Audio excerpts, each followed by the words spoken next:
The church bells tolled, tears flowed, and the coffin was lowered into the ground. She thought it was the final goodbye, the end of the man she had loved and lost.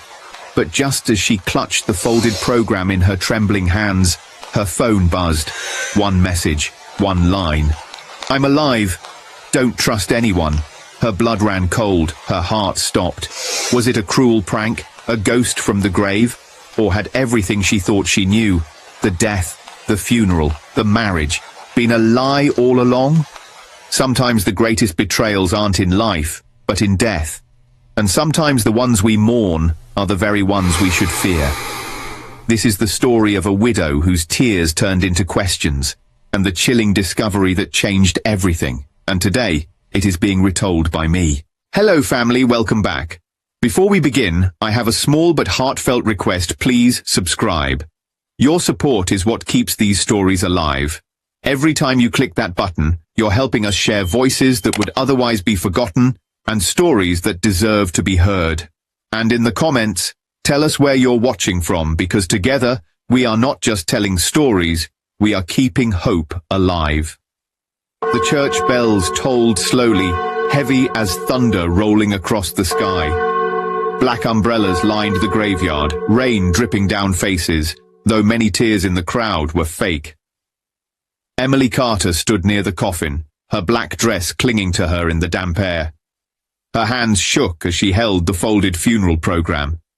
Michael's name was printed across the cover in bold letters.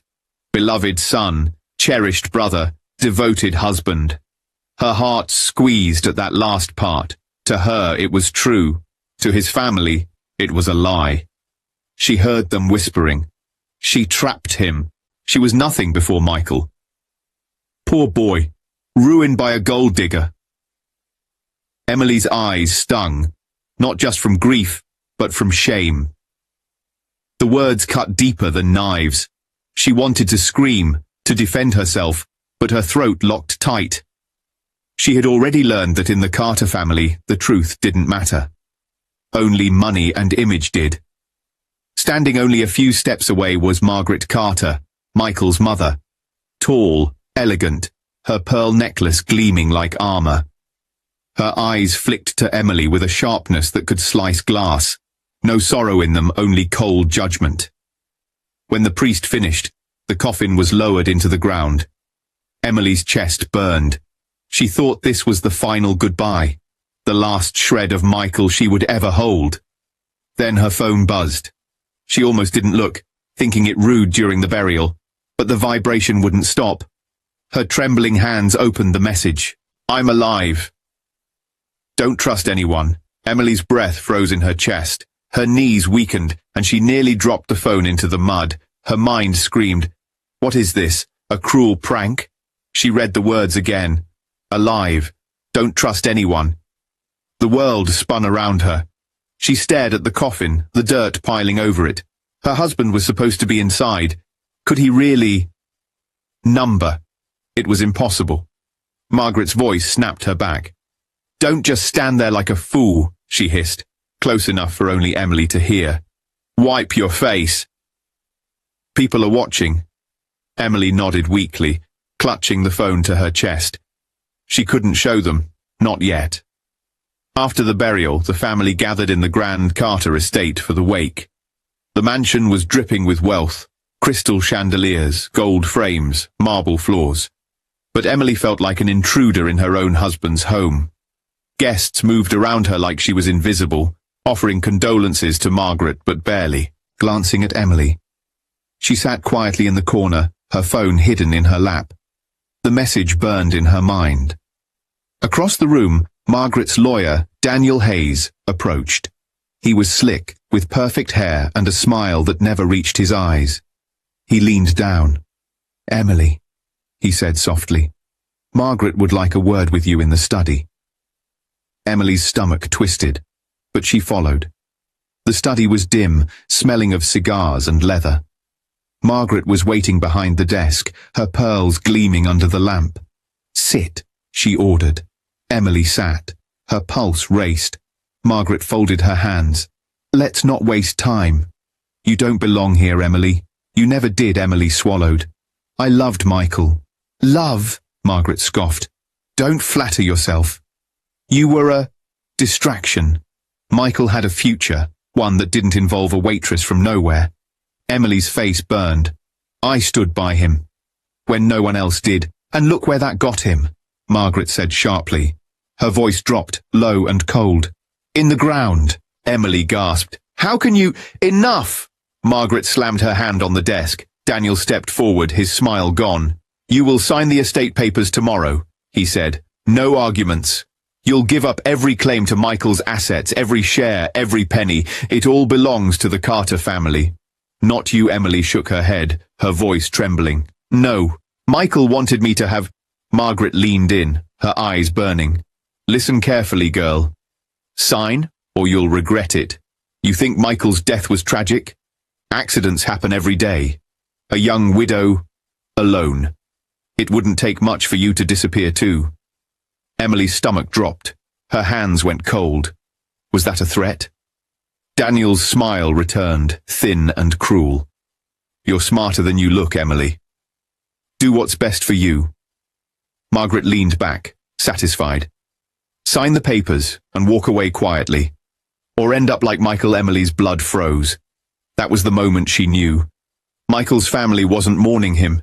They were hiding something darker than grief. Emily left the study with her head spinning, her hands shaking so badly she could barely hold her purse. The words, end up like Michael, echoed in her ears. She wanted to scream. To ask them, what did you mean by that? What happened to Michael? But she couldn't, not here, not when two security men followed her every step down the hallway like shadows. Back in the living room, the guests were laughing softly, sipping champagne, as if this was just another Carter gathering and not her husband's wake. Emily sat stiff on the edge of a chair, her phone hidden in her palm. The message glowed again in her mind. I'm alive. Don't trust anyone. She read it 100 times, every letter searing into her brain. If it was true, Michael was alive. Somewhere, trapped, and his own family knew. She whispered under her breath, Michael, where are you? Margaret's voice cut across the room. Emily dear, she called, her tone sugar-sweet now that guests were watching. Do come stand with us. People are beginning to wonder why you're hiding. Emily forced a smile and walked over. Margaret slipped an arm around her shoulder, pulling her close for the crowd to see. To outsiders, it looked like comfort.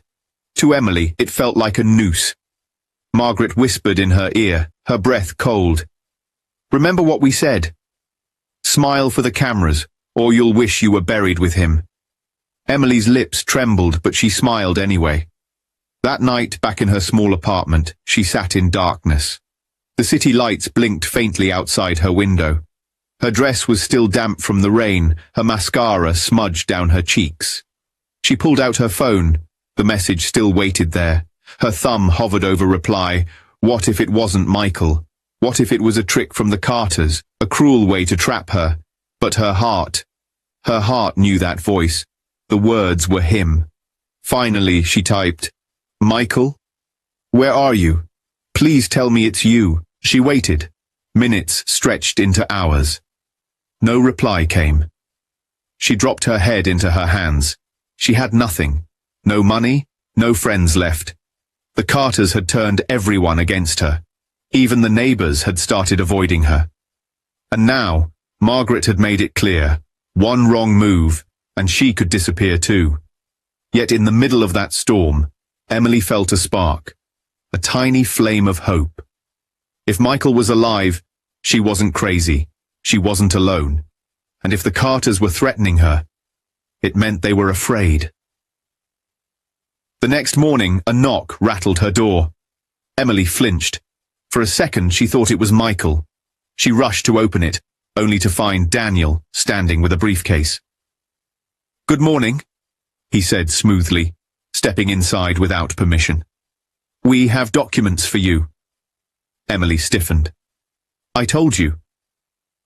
I'm not signing anything. Daniel sighed as if she were a child. You don't seem to understand. This isn't optional. Margaret is giving you a chance to walk away quietly. Take it. Emily's voice shook. And if I don't? Daniel placed the briefcase on the table and leaned close. His voice was low and sharp.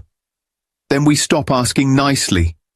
And trust me, Emily, you won't like what comes next.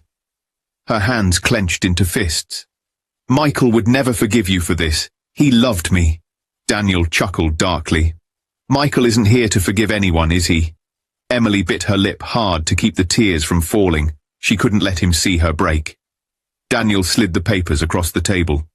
Sign by tomorrow, or accidents happen. You wouldn't want to be headline news again, would you? With that, he left. The door slammed shut behind him. Emily stared at the papers.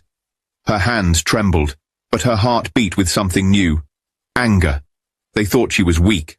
They thought she'd give up, disappear quietly, just like they planned. But the message on her phone told her otherwise. Michael was alive, and if he was alive, she would fight. That night she sat by the window, gripping the phone. The city was silent except for distant traffic.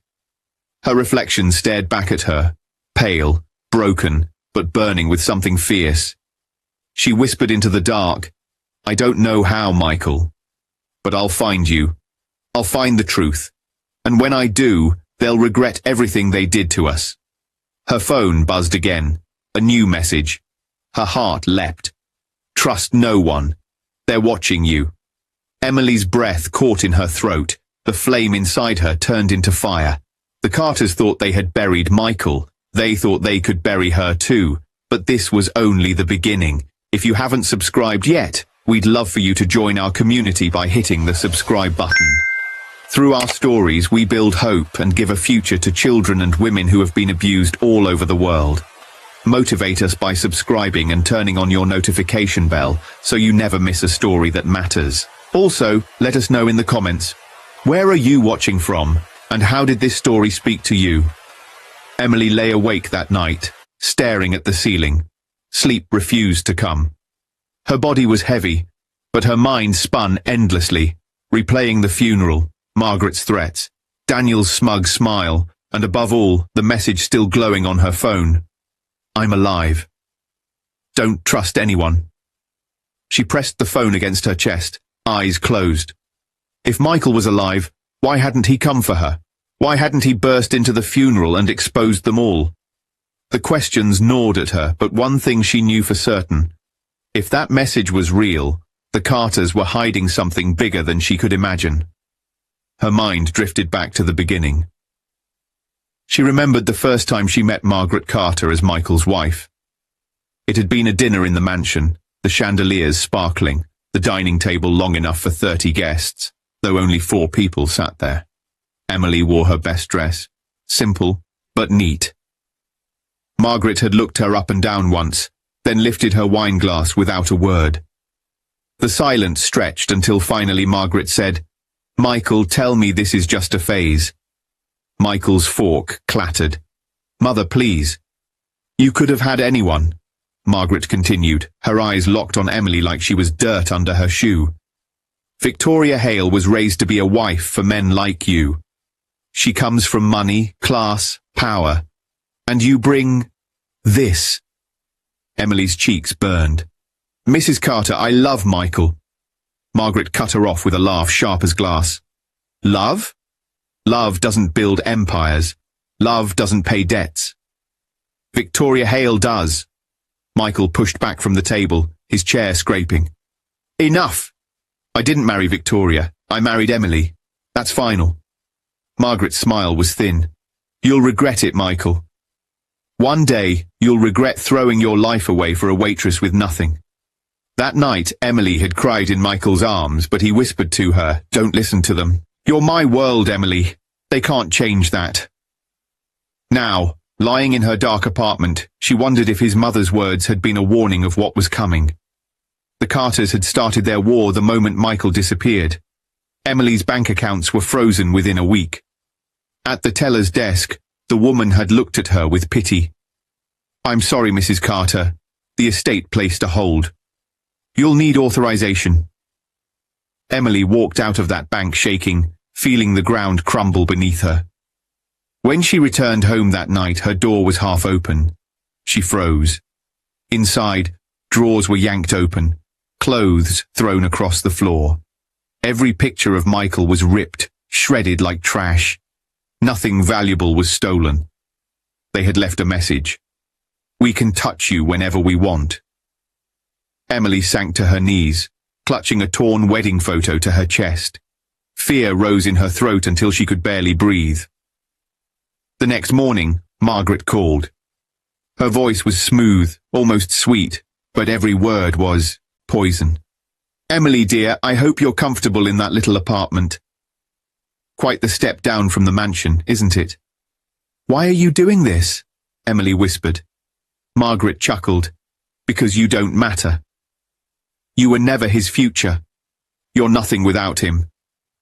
"Michael chose me," Emily said, her voice breaking. "Yes," Margaret snapped, her voice suddenly sharp. "And look what it cost him."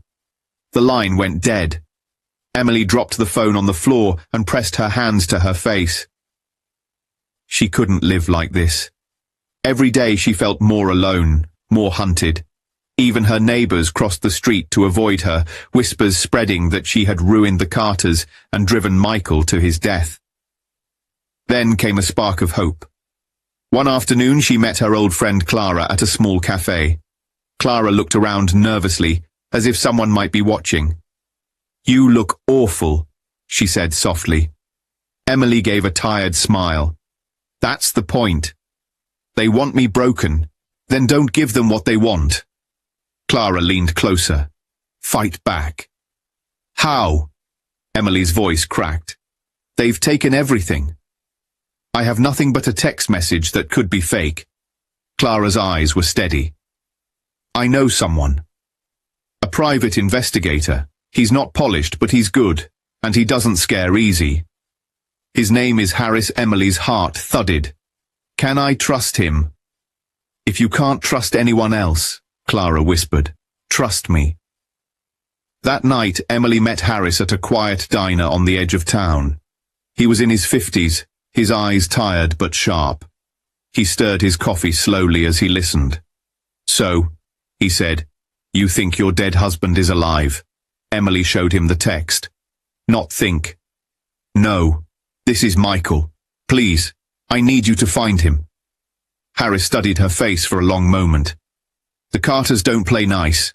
If I start digging, they'll notice. I don't care," Emily said, her hands trembling. "They've taken everything from me. Michael is all I have left. Please, find him." Harris leaned back, his expression unreadable.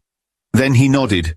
"All right, but once I start, there's no going back. You ready for that?" Emily nodded, though her stomach twisted. "Yes, I'm ready." Days passed with no word. Emily barely slept, pacing her apartment like a prisoner, jumping every time her phone buzzed. Then, one night, Harris knocked at her door. "I found him," he said simply. Emily's knees went weak. "Where?" "Overseas. Private estate. Guarded. They've locked him up like a prisoner, but I made contact." Her voice shook. "You saw him?" "Not directly," Harris said, "but I slipped him away to send a message back." "Give me your phone." Emily handed it over. Harris slid in a small memory card, then gave it back. "Check your messages." Her fingers shook as she opened her inbox. A new recording waited. She pressed play. "Emily, it's me. I don't have long. They're holding me. They want me to marry Victoria Hale. It's the only way to save the Carter Empire. Please don't believe anything they tell you. I love you." Always. Emily's hand covered her mouth as sobs shook her body. It was him. His voice, raw and desperate. "Michael," she whispered into the dark. Harris put a hand on her shoulder. "Now you know. He's alive. But he's in danger. And so are you." In the days that followed, Harris became her lifeline. He carried messages back and forth, smuggling words of love and hope between them. Sometimes it was just a single line. Stay strong. Sometimes it was longer. Michael telling her about the guards, the mansion where he was kept, the way he dreamed of holding her again. Each message pulled Emily back from the edge of despair, but then came the one that chilled her to her bones. Emily, Michael's voice trembled. They've set the date. 3 weeks. They're forcing me to marry Victoria Hale. If I refuse, they'll ruin everything. Maybe kill me. Please, don't let them win. Find a way. Emily dropped the phone, her chest heaving. She picked it up again, pressing it to her lips. Tears streamed down her cheeks. They won't take you from me, she whispered. Not now. Not ever. She turned to Harris, her eyes blazing with a fire she didn't know she had. If they think I'll let this happen, they don't know me at all. Outside, the black car was still parked across the street, its engine silent, its driver hidden behind dark glass. Watching. Waiting. Emily didn't care anymore. The Carters thought they had broken her. They thought they could erase her. But they had forgotten one thing. She still had Michael, and she would fight until her last breath to bring him home. The days that followed felt like stolen breaths. Emily lived for Harris's knocks at her door, each one carrying a new piece of Michael. Sometimes it was a voice recording, his voice hoarse but warm. Other times, it was a handwritten note in his messy scrawl. Every word reminded her that her husband was still alive, still fighting, still hers. Emily, one recording said, his voice trembling, don't give up on me. If they win, we lose everything we stood for. Fight for me. Please. Emily sat on the floor of her apartment with the phone pressed to her ear, tears sliding down her cheeks. I won't give up on you, Michael, she whispered into the empty room. Not now. Not ever. For the first time since his disappearance, Emily began to feel strength stirring in her chest. The Carters had taken her money, her safety, her peace of mind, but they hadn't taken her will. She started writing everything down, every threat Daniel had thrown at her, every phone call from Margaret, every suspicious car parked outside. She dug through Michael's old files and found receipts, business papers and hidden notes. She didn't know how to connect the pieces yet, but she wrote it all down, page after page, building a record. Harris noticed the change in her. One night, as he handed her a folded letter from Michael, he studied her. You're not the same woman I met in that diner, he said. Emily looked up. What do you mean? You were broken then, Harris said, scared, ready to collapse. Now, you look dangerous. Emily let out a shaky laugh. I don't feel dangerous. I feel desperate. That's close enough, Harris said, sipping his coffee. Desperation makes people brave. Just don't let it get you killed. Emily unfolded the letter. Michael's handwriting leapt off the page. They're watching me constantly. Guards at the door, cameras everywhere. They think if they control me, they control the empire. But Emily, don't let them scare you. Promise me you'll fight. Her throat tightened. She grabbed a pen and wrote back, I promise. They don't know who I am when I'm cornered. Harris smirked as he slid the reply into his bag. Now, that's the Emily Carter I like to see.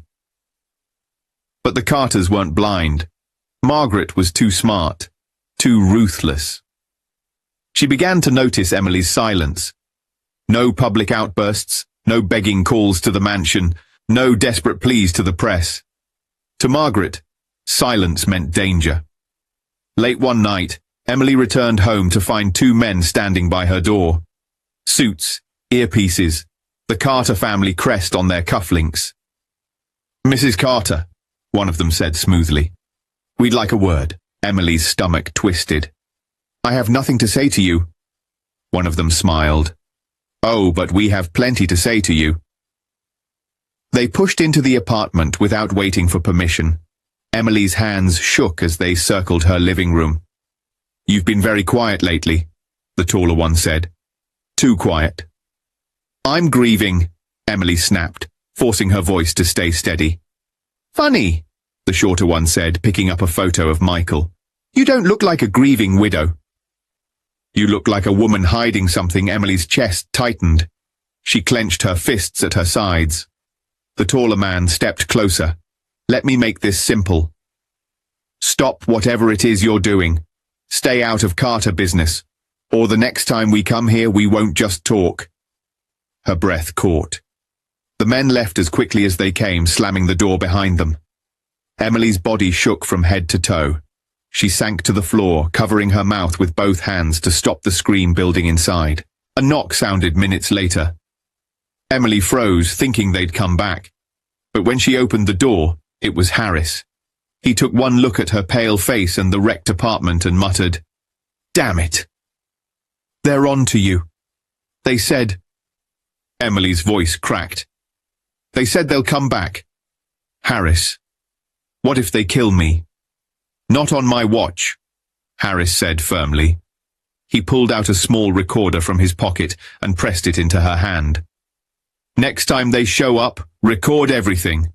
We'll turn their own threats against them." Emily clutched the recorder, her hands trembling. "I don't know if I can keep doing this." "Yes, you can," Harris said, his eyes hard. "Because Michael's counting on you. And because you're stronger than you think." Emily wiped her tears and nodded. She had been weak before. Not anymore. That night she sat by the window, writing down every detail of the men's visit. Every word they spoke. She wouldn't let it go. She was building her arsenal piece by piece. For the first time she wasn't just surviving. She was preparing for war. The following week passed in a haze of fear and tension. Emily barely left her apartment except to meet Harris. She kept the recorder close, hidden in her purse, her heart leaping at every sound outside the door. She knew the Carters were watching. She felt their eyes on her every step. Yet, despite the fear, she kept moving. Every night, she added more to her growing pile of evidence. Margaret's cruel phone calls, Daniel's veiled threats, the men who broke into her apartment. Each note, each recording, each scrap of paper became part of the case she was quietly building. One evening, Harris arrived with another letter from Michael. Emily tore it open like a starving woman. "Emily, I don't know how much longer I can take this. They keep telling me Victoria is the only way. They say if I marry her, everything will be saved. The company, the family name. But it means losing you, and that I can't do. Please don't let them bury me alive in this lie. Hold on for me. Fight for me." Emily pressed the letter to her chest, her tears staining the ink. "I will fight," she whispered. "I'll burn their empire to the ground before I let them take you." Harris sat across from her, watching quietly. "You're not the same woman I met weeks ago," he said. Emily wiped her face and managed a small smile. "That woman is gone. They killed her when they tried to bury Michael." Harris nodded slowly. "Then we need to move faster. They know you're up to something, and the more desperate they get, the more dangerous they'll become." He was right. The Carters were tightening their grip. Emily could feel it. The black car outside her apartment was replaced by two. She heard footsteps in the hallway late at night, sometimes stopping outside her door. Once, she found an envelope slipped under her mat with a single line written inside, "Last warning. Last." The fear was suffocating, but strangely, it only made her angrier. They wanted her silent, but she would scream louder. 2 nights later, Harris burst into her apartment, his face grave. "They're moving fast," he said, tossing his bag onto the table. "Emily, I just got word from my contact." Michael sent a final message. Emily's heart raced. "What do you mean, final?" Harris pulled out a small recorder. "They're increasing his security. My contact won't be able to reach him again after this." Emily's hands shook as she grabbed the recorder. She pressed play, and Michael's voice filled the room. "Emily, it's me. I don't know if this will be the last time you hear me, but listen carefully. They've set the date. 3 days from now, they're forcing me to marry Victoria. I don't have a choice. If I resist, they'll destroy everything and maybe kill me. Please, Emily, if you love me, don't let them win. I need you." The recording ended. Silence crushed the room. Emily dropped the device onto the table, her chest heaving, her whole body trembling. 3 days. 3 days before the Carters erased her completely, before Michael was chained to a life he didn't want. Harris leaned forward. This is it. We either strike now, or it's over. Emily stood slowly, her fists clenched, her eyes blazing with fury. For weeks she had been hunted, mocked, threatened, treated like nothing. For weeks she had been drowning in grief and fear. But now, as Michael's desperate voice echoed in her ears, all of that turned into fire. If it's war they want, she whispered, her voice steady and sharp. War is what they'll get. Harris's eyes widened slightly at the steel in her tone. Then he nodded. Good. Because we're going to need every ounce of that fire. Emily turned toward the window. The street below was dark, but she could see the outline of the black cars waiting, their engines silent, their drivers invisible. She no longer trembled at the sight of them. She no longer felt like prey. Her heart pounded with new determination. The Carters thought they owned Michael. They thought they could bury her too, but they were wrong. 3 days. That was all the time she had. 3 days to turn her evidence into a weapon. 3 days to crash their perfect little wedding. 3 days to tear their empire apart. And she would not waste a second. The Carter estate gleamed brighter than it ever had. White roses lined the driveway. A string quartet played in the distance. Rows of luxury cars pulled into the courtyard, delivering the city's elite. Politicians, bankers, media moguls, and anyone who wanted to bask in Carter power. The wedding of Michael Carter to Victoria Hale was the event of the year. Inside the grand hall, golden chandeliers glittered overhead. Photographers moved like vultures, snapping pictures of the happy couple. Michael stood at the altar in a black tuxedo, his jaw tight, his eyes dull. Beside him, Victoria smiled for the cameras, radiant in her designer gown, her diamond necklace flashing with every step. Margaret sat in the front row, her pearls gleaming, her chin raised in triumph. Daniel stood nearby, smirking, whispering instructions to the ushers like a director of a grand play. To the world, it looked perfect, but Emily knew the truth. Outside, in a black sedan parked down the road, Emily sat with Harris and 2 detectives. Her hands trembled in her lap as she stared at the mansion she once called home, the building that had taken everything from her. "Are you ready?" Harris asked, watching her carefully. Emily swallowed hard. "I've been ready since the day they buried an empty coffin." The detectives checked the files one last time. The recordings of Margaret's threats, Daniel's shady financial documents, statements from Harris's contacts overseas. It was airtight. Still, Emily's stomach twisted. She wasn't just walking into a wedding. She was walking into the lion's den. The music swelled inside the hall. Guests rose to their feet as Victoria walked down the aisle. Michael's face tightened. He lifted his eyes once, scanning the crowd, and for a second Emily could swear he was silently calling out to her. The priest opened his book, his voice booming through the hall. "Dearly beloved, we are gathered here today." Margaret smiled, satisfied. The Carters had won.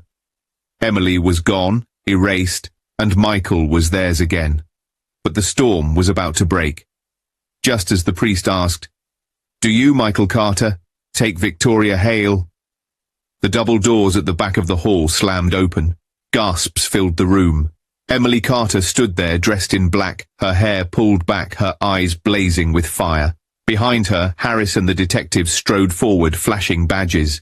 Reporters gasped, cameras clicked, furiously, and the entire room erupted in shocked whispers. "Stop this wedding!" Emily's voice rang through the hall. All heads turned. Victoria froze, her perfect smile cracking. Michael's eyes widened in disbelief, a flicker of life sparking in them for the first time in months. Margaret shot to her feet. "Get her out of here!" she barked, but the detectives stepped forward before security could move. "Sit down, Mrs. Carter," one of them said sharply. "We have a warrant." The room fell into stunned silence. Emily walked slowly down the aisle, her heels clicking against the marble floor. She could feel every eye on her, every whisper cutting through the air. There she is, the poor wife, the widow, the liar. But today she wasn't weak. She wasn't broken. She stopped halfway down the aisle and lifted her phone. "You all think this is a wedding," she said, her voice steady. "But it's a cover-up. The man you see standing there was declared dead 3 months ago. His coffin was buried, his wife humiliated, his life stolen by his own family."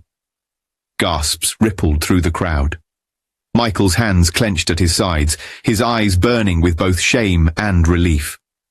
Emily pressed a button on her phone. A recording filled the room, Margaret's cold voice, sharp as glass.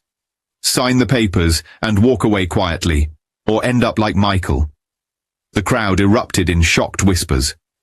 Margaret's face went white, then red. "This is a trick!" she shouted. "That recording is fake!" But Emily wasn't finished. She lifted a second device, clicking play again. Daniel's voice echoed. "This isn't optional. Margaret is giving you a chance to walk away quietly. Take it, or accidents happen. You wouldn't want to be headline news again, would you?" Cameras flashed. Guests gasped. Victoria's face twisted in horror as she realized she had been dragged into a scandal. Emily raised her chin. This is what the Carter family does. They bury the truth. They destroy anyone who stands in their way. But not anymore. She turned her gaze to Michael. His lips parted, his body shaking, and for the first time he stepped forward. "Emily," his voice cracked, "tell them everything." Michael's voice echoed through the hall, breaking the spell. Everyone turned back to him. His face was pale, his hands trembling, but his eyes, those eyes Emily had fallen in love with, were alive again. He took a shaky step forward. "It's true," he said, his voice stronger now. "I was never dead. My family staged everything. They locked me away. They tried to erase Emily. They forced me into this farce of a marriage." The guests gasped louder this time. Cameras flashed like lightning. Victoria Hale's face drained of all color as she staggered back from Michael. "You liar!" she hissed. "You told me." "I told you nothing." Michael cut her off, his voice hard. "I never wanted this. I never wanted you." Margaret pushed past the front row, her face twisted with fury. "Michael! Enough!" she barked. "You are a Carter! You do what's best for this family." Michael turned to her, his jaw tight. "No, Mother. For years you told me love didn't matter. That money was all that counted. But look at you now, exposed in front of everyone. Was it worth it?" The detectives stepped forward. "Margaret Carter, Daniel Hayes, you are under arrest for fraud, coercion, and conspiracy." Gasps swept across the room. Margaret's mouth fell open, her face twisting in rage. "You can't arrest me. Do you know who I am?" "Yes," one detective said flatly, clapping handcuffs on her wrists. "And that's exactly why you're being arrested." Daniel tried to slip away toward the side door, but Harris was waiting. The investigator grabbed him by the arm and dragged him back into the spotlight. "Going somewhere?" Harris said coldly. Daniel's face broke into a fake smile. "This is all a mistake." The detective shoved him against the wall and snapped cuffs on his wrists. "Save it for the judge." The crowd buzzed with disbelief. Guests whispered furiously. Reporters scribbled notes, their cameras clicking non-stop. Victoria's father stood, red-faced with humiliation. "This alliance is finished," he snapped, storming out of the hall with his wife and daughter trailing behind him. The Carters' empire, built on power and greed, was crumbling before everyone's eyes. Emily stood frozen in the aisle, her heart racing. She had imagined this moment 1,000 times, but nothing compared to the reality of it.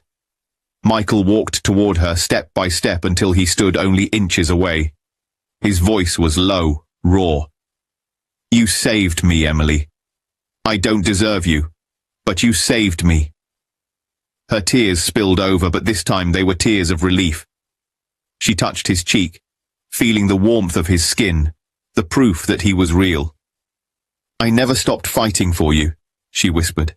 He pulled her into his arms, holding her tightly as the room erupted into chaos around them. For weeks she had been mocked as the poor widow, the gold digger, the outsider. Now she stood tall, her husband alive beside her, the truth blazing for all to see. Margaret screamed as she was dragged from the hall. Daniel cursed and fought the detectives, but it was useless. Their power was gone. Their lies had been ripped open for the world to see. And Emily? Emily was still standing. She turned her face into Michael's chest, her voice trembling but firm. It's over. No, Michael whispered, pressing his lips to her hair. It's just beginning. The violinist hadn't even finished the opening note when my husband pulled the microphone from the MC and said the words that split the room like thunder. "This marriage is over," Jordan announced, Tuck's crisp, smile sharp. "I'm upgrading." Gasps chased one another across the ballroom. We were in the Indigo Hall at the Magnolia Grand in downtown Atlanta, our 10th anniversary celebration. High arches, bronze lanterns, Ankara print table runners beside crystal flutes. Friends flew in from Lagos and Accra. Cousins drove up from Savannah. I had sown my geel with my Auntie Ruth earlier, laughing about how love needs steady hands. Now, people stared at me the way folks stare at a car wreck, part horror, part curiosity. A woman in a champagne dress glided from the crowd and hooked her arm through Jordan's. Sienna Banks. She owned 3 boutique gyms, had 30,000 followers, and a smirk that told me she thought that number was too small for her ambition. She raised her glass with lazy confidence. "Jordan, baby, they're in shock because they don't understand growth," she purred into the microphone as if she paid rent there. "He deserves someone who matches his level." Wine choked in someone's throat. My Auntie Ruth's gold bangles clicked like teeth. I stood very still. My dress, white silk with hand-embroidered gold palm leaves, suddenly felt like a costume borrowed from a braver woman. Jordan didn't look at me. He let the room drink him in, let the photographer's flash paint him heroic. "Maya," he said at last, turning as if I were a stubborn spreadsheet, "you've been comfortable. But comfort isn't wealth. I'm tired of carrying your dead weight. I'm done." Laughter bubbled from Sienna's lip like soda fizz. "Let's be honest," she said, eyes sliding over me. "There's rich and there's rich. Some of us live in penthouses. Some of us watch from the bus window." A hush pressed on my chest. I heard the drummer from the Afro-Fuse band drop a stick. I heard glass clink somewhere far away, as if down a well. And I heard, as if from yesterday, my grandmother's voice from her courtyard in Obuasi, Ghana. "When a masquerade dances, child, the dust rises first. Air clears later." The MC tried to coax the microphone back. Jordan ignored him. He wanted the whole theater. The lights, the gasp, the humiliation. He was a city boy who loved a big stage. He cleared his throat. "We'll keep it classy," he said, while doing the opposite. "Maya and I will sign the separation papers this week. I'll be moving out tonight. She's welcome to keep the cozy little bungalow she likes. Sienna and I are closing on a Buckhead penthouse anyway." Murmurs. Someone whispered, "He's announcing divorce at an anniversary?" Another voice answered, "This is wickedness." My cousin Kofi took a step toward the stage, anger stiffening his shoulders, but I raised a hand. He froze, fists tight. I didn't want to fight. Not this kind. I reached for my clutch. My fingers were steady. The latch clicked like a tiny door. Inside lay a velvet pouch, heavy, quiet, solid as old secrets. My palm recognized its weight better than it recognized wedding rings. Jordan was still talking. "I'm not the villain, okay? I just believe in vision. Sienna and I—" Vision was his favorite word. Vision had bought matching watches we couldn't afford and a leased Maserati that preferred the shop to the road. Vision had also brought Instagram gurus into our living room on the TV at 2 a.m., telling him to manifest bigger and leave behind anything that didn't look rich enough in photos. I looked at Sienna. She met my gaze with the glow of someone who thought she'd won a trophy. I thought about the night I babysat her niece, while she ran to a quick meeting with Jordan. She returned smelling like his cologne. I knew then. I also knew patience is a blade, if you learn how to hold it. The MC finally tugged the microphone free and blurted into it, voice shaking. Let's take a small break, please. Everyone, food is coming shortly. Our jollof and honey-glazed salmon are... People didn't move. They were waiting for my collapse. I didn't faint. I didn't cry. I took the velvet pouch from my clutch and held it behind my back. The pouch held a stone, older than all our loud talk. A fist-sized chunk of ore cut from a rock face under a Ghanaian sun, flecked with something that caught light like a rumour, visible gold. The first time I saw it I was 12, knees dusty, hair in beads that clicked when I nodded. My grandmother had pressed it into my hand and said, "Men respect noise. Gold respects quiet." I asked what it was. She smiled. A promise. When my mother died, when my grandmother grew slow, when fields in Obuasi changed hands like playing cards and the old concessions felt like sleeping lions, that promise grew teeth. While Jordan chased vision, I flew to Ghana 3 times a year, quietly. I signed papers in rooms with ceiling fans, drank malt with surveyors, paid for a hydrologist's report that smelled like rivers and math. I learned the patience of machines eating mountains. I learned the taste of dust that turns, one day, into bullion. Still, gold respects quiet. This was not the night to talk about it. This was the night to watch a masquerade dance and take note of the dust pattern. Let them finish their performance.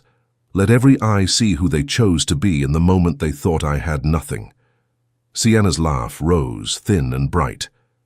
"It's okay, Maya," she said, tossing me a pity I didn't order. "We all know not everyone can keep up. You're sweet. You'll find a nice teacher or something. You'll be fine." From somewhere near the cake table, Auntie Ruth hissed, "Teacher is honorable. Oh." Then she covered her mouth, embarrassed. Jordan finally glanced at the pouch, curious. "Is that your lunch money, Maya?" he asked, chewing the syllables to show he still had bite. "Planning to tip the valet with nickels?" I looked at him, really looked. I saw the fatigue beneath his eyes he buried under expensive concealer, the twitch in his jaw that betrayed the stress of living a lie with style. I remembered the boy who once rode the martyr with me to the farmer's market, splitting one peach, sticky fingers laughing. I also remembered the man who asked for my grandmother's beads to decorate our mantel and then hid my mother's framed photo in the hall closet because it throws off the vibe. "Jordan," I said softly, "are you certain you want to end our marriage tonight?" He spread his arms, bathing in attention. "I'm certain about my future." "Then we're agreed," I said. A small shiver passed through the room. People shifted. They had expected me to beg, or to rant, to throw a drink like in a show. I stood with my grandmother's oar in my palm and felt a river moving under the floorboards. The band leader, desperate, struck a hopeful chord. It hung lonely. A young waiter, nervous, eyes wide, approached the stage carrying a slim metal case, the kind you might see a DJ carry, the kind that says, "Whatever is inside matters." He checked a card, then checked me. "Mrs. Cole, delivery for you." Sienna's nose crinkled. "During an event?" She looked at Jordan. "Who even sends mail like that to a party?" The waiter nodded, apologizing with his whole body. "Courier said it was time-sensitive, ma'am, had to be hand-delivered. He said, 'Place it in Mrs. Maya Cole's hands only.'" He made me repeat it. Time slowed. The MC said, "Perhaps later." But curiosity had already climbed onto the table and started dancing. Eyes followed the case as if it were a living thing. The waiter placed it in my hands. Cold. He offered a pen to sign a receipt. I signed. "Thank you," I said. My voice did not wobble. Jordan laughed. "Is that your alimony starter kit? Coupons?" "Maybe it's a GoFundMe," Sienna added. People who'd once worked with her at the gym shifted away from her, like chairs edging from a leaking ceiling. I snapped open the latches. The sound, clean metal, cut through the whispering. Inside, a single folder lay on blue foam. On the tab, Ajani Ridge Gold, Q2 royalty statement. Beneath that, Minerals Commission of Ghana, compliance certification, renewals approved. A stamped seal glowed red like a coal. Kofi inhaled so sharply, I thought he might swallow air wrong. He knew the name Ajani from our late-night phone calls, where I used codes like the farm and our old mango tree. He knew I'd been quiet for a reason. Sienna lost a degree of color, but recovered quickly, smile pasted back on. Royalty? For what? An Instagram page? Jordan leaned in. He could smell money even when he couldn't see it. What is this? His voice dropped, just a hair. I lifted my eyes. Around me, faces fell into silence, as if all the mouths in the room agreed to be soft at once. The velvet pouch in my other hand felt suddenly heavier, not with stone, but with choice. Years had led to this minute. The tunnels, the blasting schedule that scared me until it didn't. The quarterly call where an engineer named Kojo said, "We are into a new vein, madam. The grade is surprising." The silence I kept while my husband measured love in square footage and bottle service. I closed the case gently. I looked at the cake we'd ordered together, white buttercream with edible gold leaf, 10 years piped in a script that now felt like a small lie. I looked at the DJ who had our first dance song queued up, the one we wouldn't use tonight. I looked at the guests who would go home and tell this story for years, their versions different but overlapping like shadows at noon. "Jordan," I said, voice low even. "You asked if I was certain. I am, but I want you to be certain too." "Certain of what?" he snapped, guard up now that cameras weren't loving him back. "Certain you're finished," I said. "Because once some things are said, they can't fit back in your mouth, and once some doors close, they don't have handles on the outside." He tried a smirk and failed. "Stop speaking in riddles." "It's a folktale thing," I said, and a few aunties snorted. He rolled his eyes. "Enough drama. I'm leaving tonight." He took Sienna's hand. She squeezed his fingers, eyes bright as a child sneaking sweets. He turned to step down from the stage. The ballroom doors swung open. A woman in a navy suit with the neat focus of a surgeon walked in, flanked by 2 men carrying a short metal tube the size of a carry-on. The woman scanned the room, then came straight to me. She greeted Auntie Ruth with a quick bow of the head that said respect. Then she pressed a business card into my palm. Mint State Bullion, Private Client Services. On the line beneath, appointment confirmed, assay verification. Jordan paused at the stairs. The woman spoke quietly, just to me. "We can finish this in the lounge if you prefer, Mrs. Cole. The refinery sent the first batch. Today's spot price makes the delivery significant. Also, the wire confirmation for last quarter cleared. Your transfer letter is in your case." A silence fell so total even the chiller hum seemed to step outside. I felt the entire room tilt towards us, as if gravity had opinions. Sienna's smile flickered like a candle in wind. "What delivery?" she asked, rehearsed calm fraying. I touched the velvet pouch. My grandmother's oar felt suddenly like a key I'd carried for half my life, finally at the right door. "Jordan," I said, eyes on him now, "before you go anywhere with anyone, you should hear one sentence, just one." He swallowed. His tux seemed to shrink around him. I took a breath. The bandleader's hand hovered over his keys, unsure whether to play us out or wait for a song no one knew. Auntie Ruth's bangles held still. Kofi's jaw worked, but he held his place.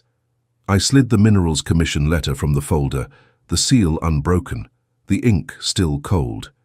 Then, with the entire hall holding its breath and my husband halfway down the stairs, I lifted the envelope to the microphone and said, "This is the moment you learn what you never bothered to ask." The red seal waited under my thumb, soft wax ready to give. I pressed. I did not break the seal. Not yet. The wax softened under my thumb like ripe fruit, but I let it cool again. A folktale grandmother would say, "Before you swallow, smell the soup." I lifted my head and the crowd blurred, becoming sound and color. 10 years is a long time to study a person's eyes. Jordan's were wide, bright with curiosity and fear, performing chess in a hurry. The letter waited. The case waited. The woman in the navy suit waited with that stillness of professionals who touch heavy numbers for a living. I took a breath, and the ballroom dissolved into the courtyard of my grandmother's house in Obuasi. It was harmattan season then. The air felt like it had powdered itself. I was 12, an American kid who spent every other summer with a woman who measured time in seasons and parables. Grandma Afua wore a blue wrapper with white birds stitched along the hem. She tucked a piece of rock into my palm and closed my fingers around it. "Don't squeeze," she warned. "Hold it as if it were alive." "It's just a rock," I said. She smiled. "Rocks have stories. Gold has secrets. Men talk. Earth listens." When we hiked that afternoon, we passed hills that looked asleep. My grandmother pointed at a rust-red gash in a slope where rain had chewed the earth. "There," she said. "That vein is like a river underground. Your great-grandfather called this place a Johnny Ridge. He said the ridge remembers." I was a city child who loved mangoes and didn't understand why clay smelled like rain. But I understood the hush in my grandmother's voice and the way old men paused when she walked by. Some people don't have money, they have gravity. Years later, when I met Jordan at a street festival in Atlanta, he had the opposite of hush. He was 23, handsome like a billboard, selling a new marketing hustle to anyone who would stop. He had that flipping words, glitter slogan charm. "I'm going to build something," he told me that first month, leaning back on a martyr bench as if it were a throne in progress. "I just need the right partner." He meant a partner who clapped while he climbed. I had just finished my accounting degree at Georgia State and was working the early shift at a hospital billing office by day, handling books for a little West African grocery by night. Numbers were my way of eavesdropping on truth. They didn't always sing, but they didn't lie. Jordan said he loved that about me, the calm money brain. He said it when the rent was due, and again when a photo shoot had gone long and a check was late, and again when a vision meeting took our grocery budget hostage. We got married at a small church with a choir that made old wood shake. Aunties tied my jail tight enough to keep my head steady. Grandma Afua sent a prayer on paper and a short sentence on the bottom.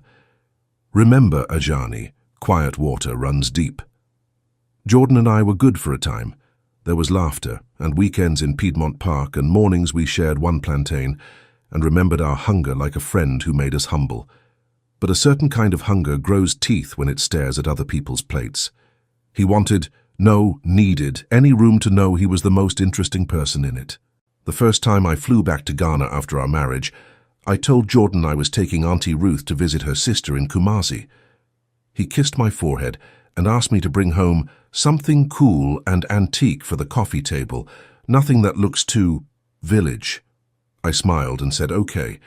I brought back a woven basket that he thought clashed with our aesthetic and put in a closet. I also brought back a file folder I didn't show him.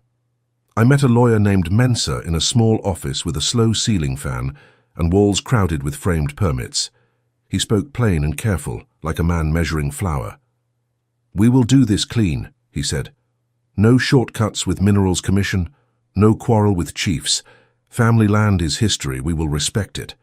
We formed a Johnny Ridge Gold as a Ghanaian company, with a joint venture operator who knew how to make machines eat stone.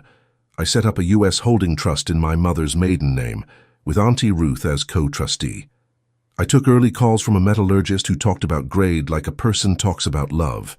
Quiet, excited, a little protective. Kojo sent me drone photos of hills waking up to roads. When he said, "We are into ore," I pretended I didn't hear the way he didn't shout. We signed off-take agreements with a refinery I'd researched for 2 years. I came home with red dust in my suitcase. I came home with a new way of standing. Jordan noticed the dust and asked why my hair smelled like smoke. He did not notice the way I checked the courier app at 3 a.m. He did not notice that the auntie's funeral trips always lined up with quarterly board meetings that happened in rooms where people didn't perform wealth. They performed patience. I didn't tell him because some men don't hear a quiet "I'm building."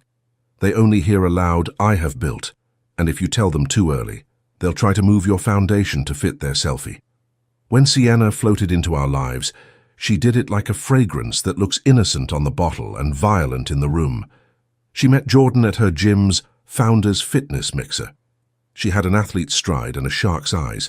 She believed in brands the way my grandmother believed in proverbs. She told me once, handing me lemon water, "You have nice eyes. You should try lash extensions." The camera loves it. I tried to like her, I failed. I watched Jordan grow taller around her. I watched our arguments go from two people throwing words to one person shielding a spark from a storm, while the other practiced speeches about abundance. "Baby," he said one night, tapping his phone, eyes glittering at a condo listing. "Sometimes you have to leave the old you to meet the rich you. Sometimes you have to finish paying the car you own before you buy the one with butterfly doors," I said. He scoffed. "Scarcity mindset." I learned to measure silence. I learned how not to show a hand until the river reached the bridge. When Kojo called me 3 quarters ago and said, "Madam, this vein, if it holds, your royalty stream will not be small," I took a long walk around our neighborhood. A little girl jumped rope on the sidewalk, counting in twi. I felt my grandmother walking beside me. I whispered, "We'll keep it quiet." She didn't answer, but a wind shifted the leaves like a nod. I flew back to Ghana and sat under a neem tree with the chief of a neighboring stool. We ate ground nuts and talked about a school. I drafted a covenant for the Ajani Community Fund that would receive a fixed percentage of royalties before any disbursement to me.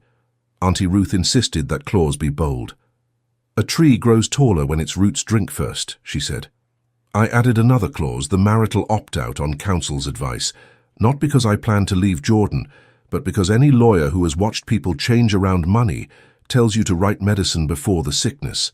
6 months ago on a Friday when the Maserati leaked something that made the driveway shine, Jordan asked me to co-sign a refinance and debt consolidation. He wanted to tidy our credit so a Buckhead mortgage would smile upon him. I read the packet. I added a clean post-nuptial acknowledgement at the back with a plain cover page, confirmation of separate property, family mineral interests. He signed the stack watching a podcast. His pen didn't pause at the plain page. People rarely pause at plain pages. I didn't feel triumphant, I felt sad. I baked him banana bread that night. He said it needed more sugar. 2 weeks ago, the refinery sent word that the first bullion from Ajani's new vein had cleared assay. Mint State Bullion asked when I preferred delivery and verification. I asked them, "Can you do Saturday, September 6th? The woman on the phone said, "Yes, Mrs. Cole, mid-evening." I looked at our calendar. I looked at the Magnolia Grand booking. I let the wind blow the pages of a book I'd been reading and land where they liked. I thought, for a hopeful minute, that maybe Jordan would dance with me that night. Maybe he would remember the peach at the farmer's market and the martyr bench and forgive the size of our cozy kitchen. Maybe he would let a small room hold a big love. He did not. He rehearsed a speech with a new leading lady and chose the biggest room he could afford. He wanted to be a movie. I let him choose his genre. I chose my truth. Now, back in the Indigo Hall, the letter with the red seal sat in my hand, heavy with all the mornings I had counted quietly. The woman in navy watched me with sober kindness. The metal tube by her aide's feet held something that weighs more than noise. I set the velvet pouch on the podium, next to the case. I lifted the microphone. "Some of you know my grandmother," I said. Heads nodded. She told me a story when I was small. She said a man once threw out a stool because it looked plain. He didn't know gold had been hammered inside it. He dragged a glitter chair into his house, and it broke on his first sitting. He landed on the floor. The plain stool stayed plain and strong. A ripple of laughter, thin and grateful, moved through the room like water finding its path. I touched the seal again. Wax yields. Truth doesn't. I pressed, and this time I let it break. The envelope opened with a sigh. I slid out the contents and placed them in a neat fan on the podium. The top one bore the Minerals Commission crest and words that made Auntie Ruth clap without sound. Renewals approved, large-scale mining lease, Ajani Ridge Gold. The next carried an embossed logo and numbers that made the room lean forward unconsciously. Quarterly royalty statement, use $86,520,000, to be disbursed per schedule. The one beneath that was what Kojo had promised in his soft, proud voice. Assay confirmed, or purity as stated, delivery schedule attached. Sienna stared as if paper could bite.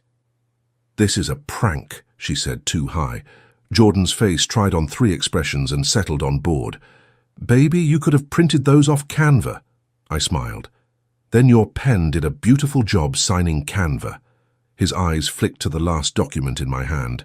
Plain paper, plain title. The same one he'd skimmed with a podcast playing in his ear. Confirmation of separate property. Family mineral interests, I read. Acknowledged and signed by spouse, March 11th. I lifted it up. A signature curved across the bottom in expensive ink. Jordan blinked. His mouth opened. His body took a half-step backward, as if the stage tilted under only his feet. Jordan Cole, I said, and I kept my voice gentle, because you can be kind and still be a door closing. Before you walk out of this marriage tonight, I want to be certain you understand what you signed 6 months ago. I turned the page toward the lights so those in the front rows could see. People leaned in. Phones stilled. Sienna's fingers slackened on his arm. Jordan squinted. Then he squinted again as if a different angle would change the letters. The color that had come to his cheeks when he announced his upgrade drained, slow as a desert river. "That's not—" he started, stopped, swallowed. You tricked me." Auntie Ruth's bangles clicked once. Kofi let out a breath like a whistle.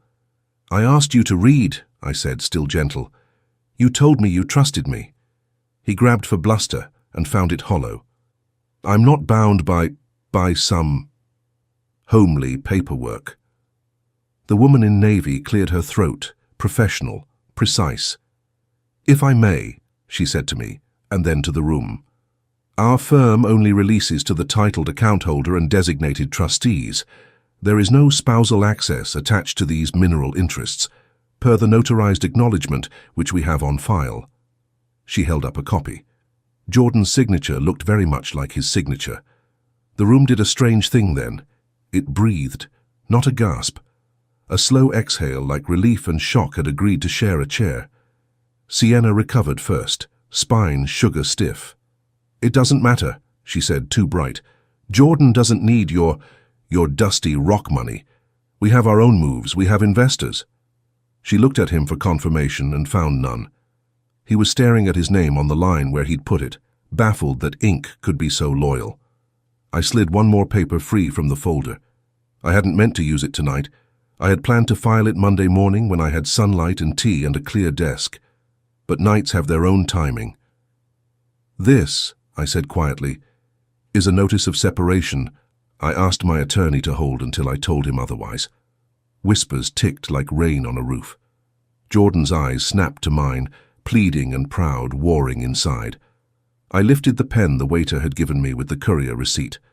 I set the tip to the line, and just as the ballpoint kissed the paper, the ballroom doors flew open a second time, and a uniformed sheriff stepped inside, hat in hand, flanked by a clerk with a red envelope.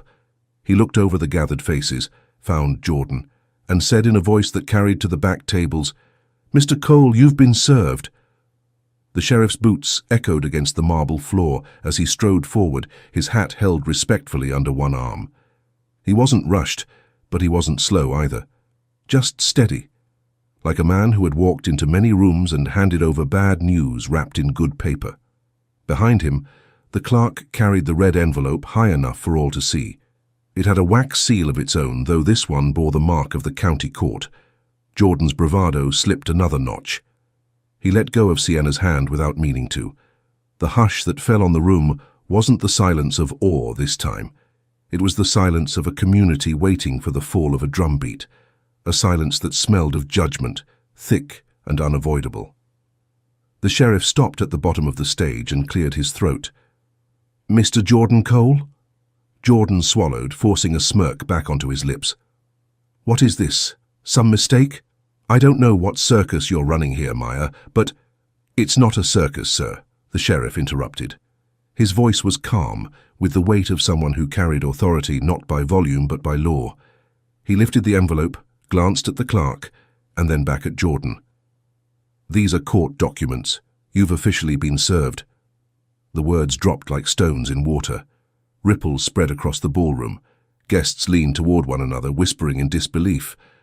Auntie Ruth clutched her Jill tighter, her mouth set in a line. Kofi muttered under his breath, "Nemesis doesn't knock. It kicks the door." Jordan snatched the envelope, tearing at the seal with trembling fingers. His eyes darted across the first page, then the second. His lips moved as if reading words he didn't want to say aloud.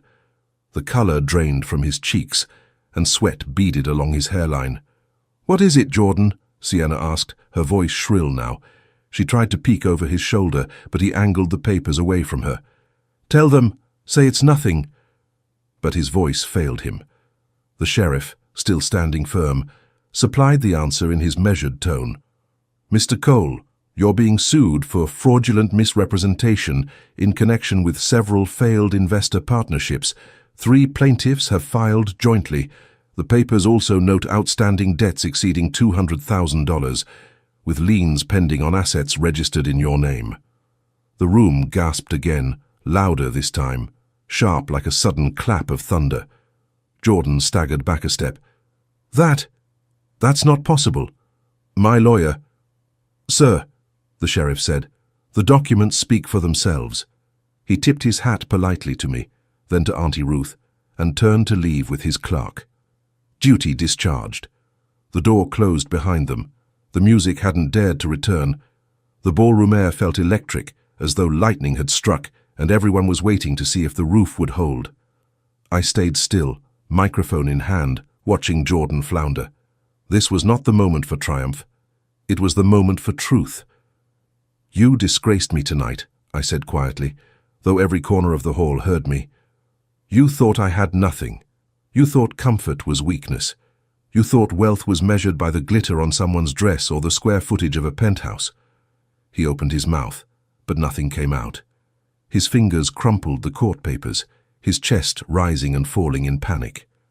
"But Jordan," I continued, my voice steadier now, "wealth is measured by roots, by patience, by integrity. My grandmother taught me that. You mocked it. And now the roots of your choices are showing." The room hummed with murmurs of agreement. Some nodded. Some shook their heads, astonished at how far the masquerade had fallen. Sienna stepped away from Jordan, her face twisted. "You didn't tell me about this," she hissed. "You said you were clean. You said we were building." He tried to reach for her, but she recoiled as though his hand burned. "Don't touch me," she snapped. "I don't share a spotlight with lawsuits." And just like that, the mistress who had laughed at my supposed smallness walked away, her champagne dress glimmering under the lights as she disappeared into the crowd. Jordan stumbled forward, clutching the crumpled papers. "Maya," he begged now, the swagger stripped clean. "Listen, baby. This isn't what it looks like. They've got it wrong. I can fix this. We can fix this together. Don't let them think. Don't let them laugh at me like this." I studied him for a long moment. 10 years of history sat heavy between us, the laughter, the hunger, the betrayals. 10 years balanced on this stage, in this ballroom.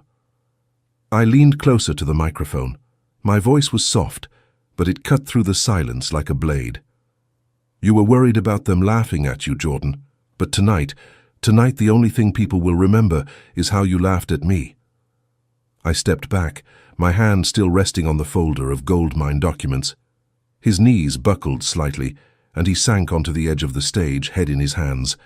The guests stirred, whispers rising again, but louder this time. Some pitied him, others shook their heads at his arrogance. Auntie Ruth lifted her chin and declared in a voice that carried, "The one who mocks another's harvest may starve when his own field fails." The bandleader, unsure, tapped a hesitant note, but the moment was too thick for music. Jordan lifted his head, eyes wild. "Maya," he croaked, "don't do this, please." And just as his plea cracked the air, the woman in the navy suit stepped forward again, the metal tube still waiting at her feet. She inclined her head toward me. "Mrs. Cole," she said, "shall we proceed with the verification of your first gold delivery?" The room erupted with gasps, all eyes snapping back to me, and I smiled, small, steady, certain, because the story was only beginning. The ballroom seemed to shrink as every head turned toward me. The woman in the navy suit's words, "first gold delivery," hung in the air like incense no one could ignore. People leaned forward, whispering, their curiosity now blazing like a fire no one could put out. Jordan's eyes darted from me to the metal tube, to the papers in my hand and back again. "Gold," he muttered, shaking his head. This is some kind of stunt. Maya doesn't own any gold." His voice cracked on the last word. The woman in navy straightened her jacket. "Mr. Cole," she said evenly, "Mint State Bullion doesn't deal in stunts. We deal in assets. Assets your wife has in verified, recorded, and insured reserves." She signaled to the two aides, who lifted the tube onto the stage with careful hands. The clank of metal against wood was louder than any drumbeat. Murmurs rippled. Auntie Ruth crossed her arms and smiled faintly, as though a prophecy had just come true. Kofi let out a low whistle that earned him a sharp nudge from the cousin beside him. Jordan stumbled closer, trying to peer into the tube. "No," he whispered, as if denial could hold back the tide. "No, this isn't real. You've been hiding things from me." I met his frantic eyes and held them. "You never asked, Jordan. You were too busy performing wealth to recognize the quiet work of it." The woman unlocked the tube and drew out a sealed bar wrapped in assay plastic, its golden gleam catching the chandelier light and splashing across the walls like morning sun. Gasps swept through the hall. Even those who had whispered doubts before now fell into stunned silence. Gold has a way of shutting mouths. "This," she announced, "is one of the first bars refined from Ajani Ridge." She handed me a printed certificate with weight, purity, and batch number. Current market value, approximately $43 million. The number struck the crowd like thunder. Sienna, who had slipped back near the door as if reconsidering her exit, froze in her tracks. Her hand shot to her mouth, eyes wide. For once, she had no smug remark ready. Jordan's knees gave out. He sank to the floor of the stage, clutching the crumpled lawsuit papers in one hand and staring at the gold bar as if it were a ghost come to mock him. His voice was broken now, desperate, hoarse. "Maya, why didn't you tell me? We could have had it all." I inhaled slowly. My grandmother's words echoed inside me. Gold respects quiet. And I realized this was the very moment she had been preparing me for. "You wanted a show, Jordan," I said, my voice calm but firm. "So I gave you one. You humiliated me to elevate yourself, thinking I was beneath you. But the truth, the wealth you were chasing, the penthouses you boasted about, the glitter you thought was everything, it was in my hands all along, not yours." The crowd erupted, some in applause, some in disbelief, some in laughter at the cruel twist, but no one could look away. Jordan reached for me, his voice cracking. "Maya, please, don't leave me like this. We can fix it. Forget what I said tonight. You're my wife." "No, Jordan," I cut in sharply. "You're the man who mocked me in front of our people while your mistress laughed. You chose to disgrace me on the very day we were meant to celebrate our vows. You don't get to rewrite the story just because the truth finally humiliated you back." Sienna, recovering her venom, sneered from the back of the room. "So what? You're rich now? You think money makes you better than us? Jordan will always be more than you." But even as she spoke, her voice trembled. She knew the room no longer believed her. The spotlight had shifted. The woman in navy packed the gold bar back into its tube and handed me the signed verification. "Everything is in order, Mrs. Cole. Would you like to proceed with the transfer instructions tonight?" I nodded once, steady. "Yes. But after this, after I finish what must be finished." The guests leaned forward, sensing another storm was about to break. Jordan's voice cracked again. "Maya, please, don't end us here. Don't throw away 10 years like this." I turned to him slowly, my face unreadable. "You already threw it away, Jordan. You just didn't know the cost." The room fell silent again, the air heavy with anticipation. People knew a decision was coming, something that would either seal his downfall completely or leave a small crack in the door of his redemption. I stepped toward him, the folder in one hand, the signed separation notice in the other. My voice was low, but it carried to every ear. "Tell me, Jordan, when you laughed at me tonight, when you called me dead weight, was that the truth of your heart, or just the performance of your pride?" His mouth opened, but no words came. The silence stretched. And then I held up the separation papers, pen poised once again. The room collectively leaned forward, waiting for my hand to move. Audience engagement prompt. If you were in my position, humiliated by your spouse in public, only to discover you had more power than they ever imagined, what would you do? Sign the papers right there in front of everyone, or walk away quietly and let him crumble on his own? Comment below and share your thoughts. And don't forget to tell us where you're watching from. We'd love to know how far our stories travel. The pen hovered over the paper, trembling not from fear, but from the weight of choice. Every eye in the ballroom was glued to my hand. The chandeliers flickered as if even the lights leaned forward to witness my decision. Jordan's breathing was ragged. "Maya, wait, please, don't do this here." His voice was no longer commanding, no longer proud. It was the desperate plea of a man watching his entire world slip away. I looked at him, really looked. The man I married was still there, buried under greed and pride, but now stripped bare for everyone to see. The glitter he once wore like armor had melted off, and all that was left was a shivering man clutching crumpled lawsuits and empty promises. For a brief second, I remembered the early days, the martyr bench, the shared peach, the laughter when we had nothing. A pang tugged at me. But then the sound of Sienna's mocking laugh replayed in my mind. The sting of his words, dead weight, echoed in my ears, and the weight of the gold documents in my hand reminded me that love without respect is just a chain meant to hold you down. I lowered the pen. The tip pressed against the line. The crowd inhaled as one, but then I stopped. I raised my head, letting my gaze sweep across the room. "No," I said softly. "Not yet." The whispers exploded like sparks. Auntie Ruth tilted her head, studying me with sharp, knowing eyes. Kofi frowned in confusion. Jordan blinked, hope flickering in his face. "Maya, thank you. You're not like them. You wouldn't embarrass me like this. We can still work it out." But I shook my head. "Don't mistake my patience for weakness, Jordan. Tonight isn't about saving you. Tonight is about showing you that the things you chased, the things you mocked me for not having, they were never worth my dignity. I won't sign this paper in anger. When I sign it, it will be because I choose to, not because you pushed me there." Gasps rippled through the guests.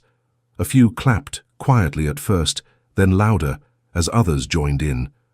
My words weren't just for Jordan. They were for every woman in that room who had been dismissed, disrespected, or treated as invisible. Jordan's face twisted. He looked out at the guests clapping for me, then back at me. Rage flickered through his desperation. "So what, Maya? You think they're clapping for you because you have money now? They're only here because you embarrassed me. They'll forget you tomorrow." "Maybe," I said calmly, "but tonight they will remember you for what you really are." Sienna, who had been silent for too long, suddenly found her venom again. She pushed forward, her heels clacking loudly against the marble. "You're all fools," she spat at the crowd. "So she has a few bars of gold. What does that matter? Jordan doesn't need her. We'll build our own empire, and when we do, you'll all come crawling back begging for our help." But her words fell flat. No one clapped. No one even nodded. In fact, people turned their faces away from her, unwilling to give her venom any oxygen. The spotlight was gone, and she couldn't stand the darkness. Jordan tried to hush her, but she yanked her arm away. "Don't touch me. You lied to me, Jordan. You promised you were a king. All you've given me is shame." Her voice cracked and she stormed toward the door, heels echoing like drumbeats of defeat. The crowd parted for her, but no one called her back. She was already a ghost. Jordan stood frozen, staring at the empty space where she had been. Then he turned back to me, tears streaming down his face now. "Maya, please, I was wrong. I see it now. You're the one who built something real. Don't leave me with nothing." I met his broken gaze and held it. Then, with deliberate calm, I folded the separation papers and slipped them back into the folder. "I'll sign them," I said, my voice low but clear. "But not tonight. Tonight isn't about you, Jordan. It's about me taking back my dignity. You can keep your shame. That's yours to carry." The crowd erupted again, some cheering, some gasping, some shaking their heads in awe. Jordan sank to his knees, his hands covering his face.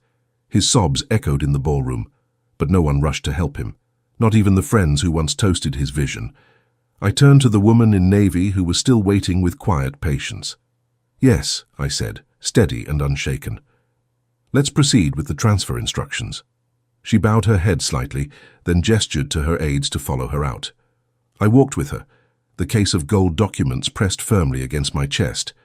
But as I reached the door, I felt the weight of dozens of eyes on me. People who had come expecting to witness a marriage celebration, but had instead witnessed a fall and a rise all in one night. And in that moment, I knew this wasn't the end of my story. It was only the beginning of something much bigger, something Jordan could never steal, and something no humiliation could erase. Because the gold was mine, the dignity was mine, and the future, whether he liked it or not, was mine too. The night air outside the Magnolia Grand was thick with whispers. Guests spilled onto the marble steps in clusters, their voices carrying fragments of the drama that had just unfolded. Some shook their heads in disbelief, others laughed nervously, as though trying to digest the spectacle. Reporters from a small local blog who had been hired to cover the high-profile anniversary were already typing furiously into their phones. I stepped into the cool air with the woman in navy and her aides, the metal tube clutched tightly by one of them. The Atlanta skyline glittered in the distance, but it couldn't outshine the weight of what had just been revealed inside. She turned to me, her voice soft but steady. "Mrs. Cole, we can finalize the transfer now or wait until Monday at your office. Given tonight's circumstances, I'd recommend we move forward immediately." I nodded. "Let's do it tonight." My voice was firm. I didn't want to give Jordan even a sliver of hope that he could meddle. We walked toward a sleek black SUV waiting by the curb. Before I could climb in, Auntie Ruth's hand caught my arm. Her eyes were sharp, her jewel tilted with pride. "You handled yourself like your grandmother's child tonight," she whispered. "You did not let anger drive your hand. That patience is worth more than the gold itself." I squeezed her hand, tears pricking my eyes for the first time that evening. "I almost signed it, Auntie." She shook her head. "Almost is not the same as done.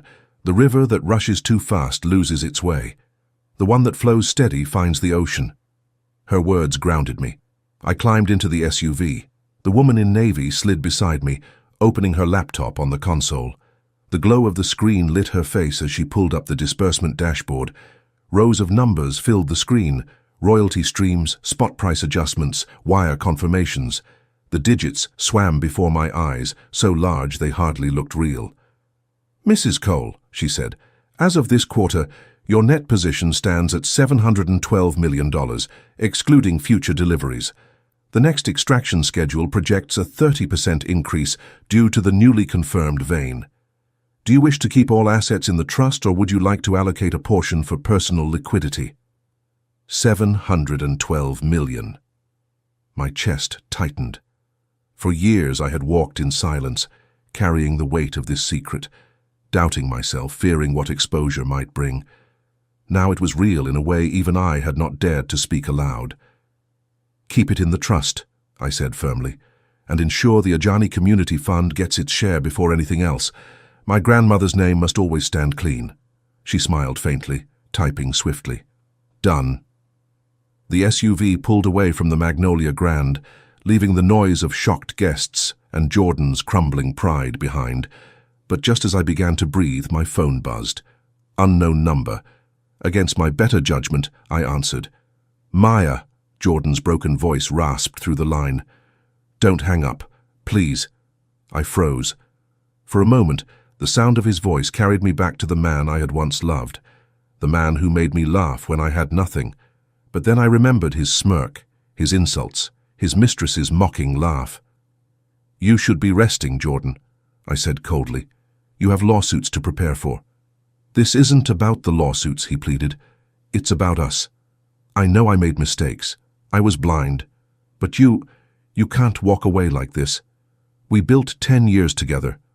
Don't throw me away like trash." "You already did that to me," I replied. On a stage with a microphone, remember? There was silence on the line. Then his voice cracked. Maya, if you leave me now, I'll have nothing. Nothing. I stared out the tinted window as Atlanta's lights blurred past. His words echoed in my ear. Nothing. The irony stung. He had traded dignity for glitter, loyalty for vanity, a steady love for a shallow fling. And now, standing on the ruins of his own choices, he wanted me to rescue him. You'll have exactly what you earned, I whispered, then ended the call. The woman in navy looked at me curiously but said nothing. She only turned her laptop so I could confirm the transfer with a digital signature. I placed my finger on the screen. The transaction locked in. Final. As the SUV sped toward my hotel, I felt a strange mix of relief and heaviness. Yes, I had reclaimed my dignity. Yes, the gold was secure. But something darker lingered at the edge of my thoughts. Jordan wasn't finished. Men like him rarely accepted defeat quietly, and deep down, I knew this was not the last time our paths would clash. Because gold does not just attract wealth, it attracts envy, and envy always fights back. Back at my hotel suite, the city lights stretched across the skyline like a sea of restless fireflies. I stood at the window, arms folded, staring at my reflection in the glass. My silk gown still shimmered under the glow, but I didn't feel like the same woman who had walked into the Magnolia Grand hours earlier. On the coffee table behind me sat the folder of documents, the verification case, and a gold bar gleaming faintly in its seal. Proof, power, responsibility. But power never sleeps quietly. My phone buzzed again, this time a message. Unknown number. Enjoy your gold while you can. Enemies don't clap. They wait. My stomach tightened. I didn't reply. Instead, I locked the phone and slipped it into the drawer. Still, the words lingered. Enemies don't clap, they wait. I tried to rest, but sleep danced far from me. Images of Jordan's face, broken, pleading, furious, flashed in my mind. Then Sienna's sneer, the lawsuits, the guests' whispers, and beneath it all my grandmother's voice. Gold is like fire, child, warm when you guard it, wild when you leave it careless. By morning, the headlines were everywhere. Anniversary from hell. Businessman dumps wife publicly, gets humiliated by 700 Matters gold mine revelation. Atlanta woman quietly built African gold empire, while husband chased glamour. From mockery to millions, Maya Cole's stunning twist. I didn't post a word, I didn't need to. The story carried itself, fueled by shocked guests who told it in every tone, mockery, awe, respect. But Jordan? Oh, Jordan was not silent. By midday, his Instagram Live had gone viral. He sat in a half-lit apartment, the Maserati's keys tossed carelessly on the counter behind him. His face was puffy, his voice edged with bitterness. She tricked me, he spat at the camera. Signed papers I never read, lied about where she was going. She built everything behind my back. That's not partnership, that's betrayal. And now she's acting like some queen. Without me, she'd still be counting pennies at a hospital desk. Comments scrolled faster than he could read them. Some laughed at him, some pitied him. Many told him exactly what they thought of a man who mocked his wife on an anniversary, only to beg her back when the truth came out. But one comment stood out. It was repeated, copied, shared. He's broke, he's desperate. Desperate men do desperate things. And they were right. That evening, as I prepared to leave for a private dinner with the bullion representatives, a knock came at my door. Not the polite knock of hotel staff. This one was heavy, urgent. I opened it carefully. Jordan stood there, unshaven, eyes bloodshot. He smelled faintly of liquor. "Maya," he said hoarsely, "please, don't shut me out. We can still fix this." I didn't step aside. "You shouldn't be here." He pressed his hand against the doorframe, his voice trembling between anger and desperation. "You don't understand what's happening. They're coming after me for the lawsuits, for debts I can't pay, but you—" He jabbed a finger toward the case on my table. "You could save me. Just a small part of that fortune, and I can get back on my feet. Don't let them destroy me." I studied him in silence. The once proud man was crumbling. But something in his eyes unsettled me. It wasn't just desperation. It was calculation. "You disgraced me, Jordan," I said softly, in front of everyone. "You mocked me, mocked my dignity while holding hands with your mistress. And now, because the floor fell out from under you, you want my hand to pull you back up?" His lips trembled. "We were married, Maya. Doesn't that mean anything?" "Yes," I said, voice cold. "It means I know you too well to trust you again." I pushed the door to close, but his hand shot out, stopping it. His tone hardened. "If you walk away from me now, don't think it ends here. That gold, that mine, do you really believe you can hold on to it without enemies circling? Without me, you'll be a target. Alone." I froze. There it was, the threat hidden inside his plea. Slowly I forced the door shut, pressing my weight until his hand slipped back. The latch clicked. My heart hammered against my ribs, but my voice stayed calm as I whispered to myself, "Better a target standing tall than a prisoner kneeling beside him." Through the door I heard him mutter, "You'll regret this, Maya. You'll regret leaving me with nothing." His footsteps faded down the hall. I sank onto the edge of the bed, breathing hard. For the first time since the ballroom, fear crept into my chest. Not fear of losing Jordan, but fear of what a desperate man might do when his pride has already shattered. Because he was right about one thing: enemies don't clap, they wait. And I had just given them something worth waiting for. Days passed, but the storm Jordan left behind only grew darker. The news cycle wouldn't let go. My face, once known only in family circles and the African grocery where I did side accounting, was now splashed across major outlets. "The woman with the hidden fortune," one headline read. "Humiliated wife emerges as gold queen," said another. I kept my head low, refusing interviews, but silence did not shield me. My phone buzzed constantly. Investment offers, distant relatives, strangers begging for help. Some messages praised me, others accused me of arrogance, but threaded among them were warnings, anonymous numbers sending chilling notes. "Gold attracts envy. Watch your back." I knew Jordan's fingerprints were somewhere in this. One evening, I met with my lawyer and Auntie Ruth in her cozy kitchen.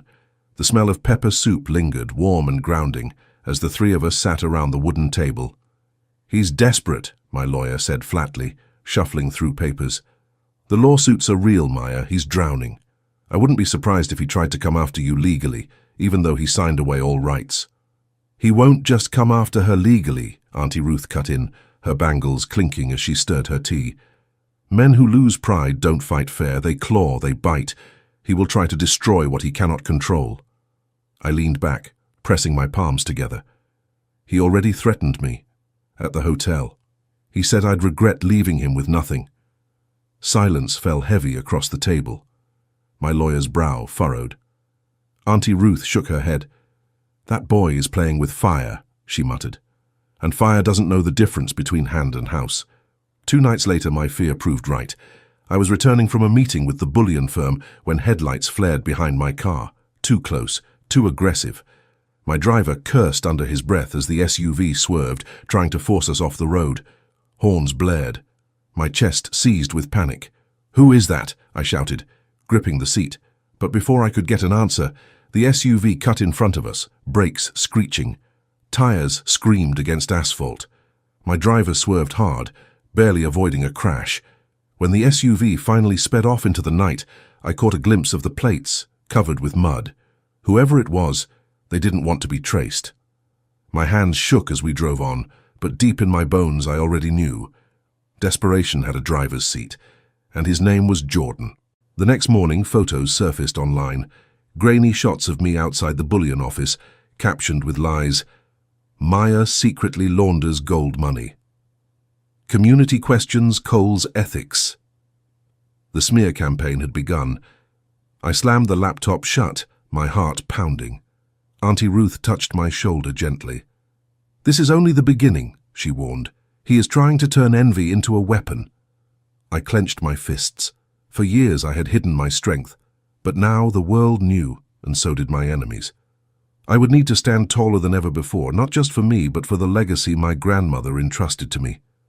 As I sat there, a new thought burned in my chest. This isn't just about Jordan anymore. It's about everyone who thinks a woman cannot carry power without breaking, and for them, I would not break. Audience engagement prompt. What would you have done if you were in my shoes, faced with a bitter ex-husband trying to ruin your name and powerful enemies circling your new fortune? Would you fight back publicly, or stay quiet and let your actions speak for you? Share your thoughts in the comments below. And don't forget, tell us where you're watching from. Your voice matters here. The smear campaign spread faster than dry season fire. By the end of the week, blogs, podcasts, and gossip channels ran Jordan's version of the story. Maya betrayed me. Maya tricked me. Maya turned her back on love for money. He painted himself as the wounded husband, the victim of a scheming wife who had hidden a fortune while he struggled to provide. But lies don't stay pretty for long. Behind his polished words, the lawsuits grew teeth. Investors he'd scammed in half-baked ventures came forward. A fitness supplier claimed unpaid debts. Even a landlord filed eviction papers for one of his business apartments. Yet still, Jordan shouted louder. And then one evening, the danger that had been lurking in shadows stepped into my light. It was close to midnight. I was at Auntie Ruth's house going over mining updates with Kojo on a video call. His voice was calm, but his news was heavy. "Madam," he said, "production is strong, but we've noticed men we don't recognize near the ridge. Watching, waiting. They don't belong to our crew. I've already spoken to security, but you should be aware. Gold brings strangers." Before I could respond, a loud bang rattled the gate outside Auntie Ruth's compound. My heart leapt. Auntie Ruth rushed to the window, her bangles jingling in alarm. Another bang followed, louder, closer. "Maya," she whispered. "They've come." Kojo's voice shouted through the computer. "Get safe. Do not open the gate for anyone." I grabbed the folder of documents, clutching them against my chest. My mind raced. Was it thieves, or worse, Jordan's doing? The banging stopped, replaced by voices, male voices, low and threatening. "Bring out the woman with the gold," one growled. Auntie Ruth clasped her hands, praying under her breath. My pulse thundered in my ears. I thought of my grandmother's warning, "Gold is fire. If you carry it, you must be ready to fight the shadows it attracts." Police sirens wailed in the distance, growing louder. Whoever the men were, they scattered before the flashing lights reached the compound. Tires screeched, and then there was silence again, only silence heavy with threat. When the officers arrived, they confirmed what I already feared. "This wasn't random," one said grimly. "Someone sent them. Someone who wants to scare you, or worse." And in my gut, I knew who that someone was. The next morning, Jordan posted a smug video. He wore a new suit, though his eyes were restless. "You see," he told his viewers, "this is what happens when greed gets out of hand. Now she's attracting criminals, violence, chaos. She thinks she can handle millions. She can't even keep herself safe. I'm the only one who ever protected her." The comments flooded in. Some called him pathetic. Others believed his lies. But all I felt was cold resolve. That night, I called a press conference. Not to defend myself, not to fight with words, but to draw a line. Standing before flashing cameras, I wore the same simple Ankara dress my grandmother once gave me. Behind me stood Auntie Ruth, Kojo on video link, and representatives from the Ajani Community Fund. "My name is Maya Cole," I began, my voice steady. "And yes, I own Ajani Ridge Gold. But this fortune is not just mine. A portion belongs to the community where the gold is found. It will build schools. It will build clinics. It will put roofs over children's heads. That is my promise." Murmurs rippled through the reporters. I held up the signed covenant Auntie Ruth had insisted I write months ago. "Every royalty disbursement will first serve the community before it serves me. My grandmother taught me that wealth without legacy is a curse." I let the words sink in. Cameras flashed, pens scratched against paper, and then I added, "As for those who try to destroy me, Know this. You cannot bury someone whose roots are deep. You can try to smear me, frighten me, even silence me. But you will fail because my story is no longer just mine. It belongs to every woman told she is too small, every family told they cannot dream. The room erupted in applause, but even as the clapping swelled, my eyes caught a figure at the very back of the hall. Jordan. His jaw clenched, his eyes burning holes through me. He didn't clap, he didn't move. He just stared, a storm barely contained.